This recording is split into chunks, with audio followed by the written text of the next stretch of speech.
isn't it good to feel bad sometimes? Doesn't that motivate us to change? Why don't we chew over those questions a bit?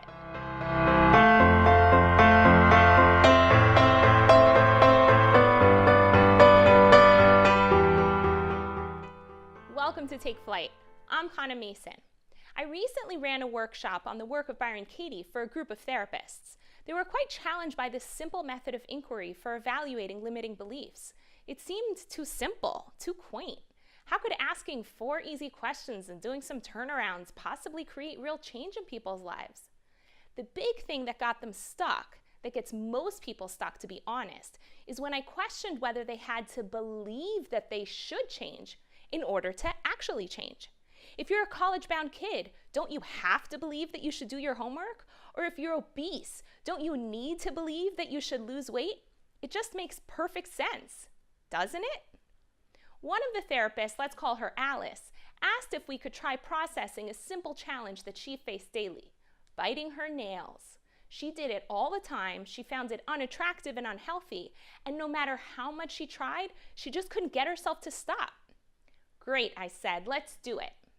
In this case, it was easy to clarify the thought that she was struggling with. The thought was, I should stop biting my nails. If you struggle with nail biting, take advantage of this opportunity to evaluate your thinking on this topic. The first step we take is to ask the question, is it true that you should stop biting your nails? Alice nodded a resounding yes. Now we move on to step 2 and ask, can you absolutely know that it's true that you should stop biting your nails? She couldn't think of a reason why it was okay to bite her nails, so she said yes again. Step 3 requires us to take a moment and really put ourselves in this situation where the thought is really alive. Alice imagined herself in her clinic in the presence of a client when the craving to bite her nails arose. When I saw that she was fully present in the moment, I asked her, how do you react when you believe the thought that you should stop biting your nails? As Alice considered the question, the rest of the therapist and I watched as she started fidgeting with her fingers and looking down at them. It was almost comical. The thought drew all of her attention to her nails, even though she was hoping it would motivate her to look away. She told us she found herself growing angry and frustrated with herself, but more than anything else, the craving to bite her nails actually got bigger. This thought triggered her to bite more, not less.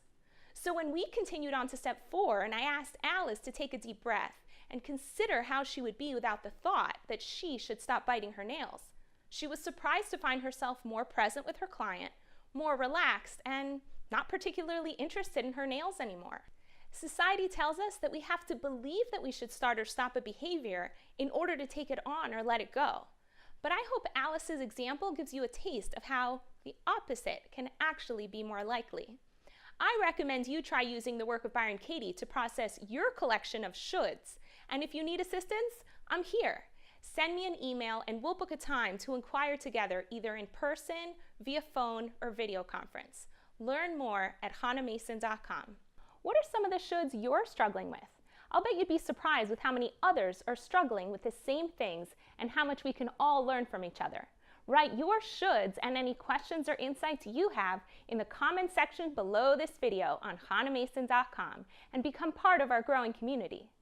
And if you found this video helpful, sign up for my newsletter to receive emails updating you on the newest videos, blogs, and events. You can also subscribe to my YouTube channel, and of course, if you know others who'd find this information useful, I'd so appreciate it if you'd share it with your friends so they can also grow towards more vibrance, clarity, and joy.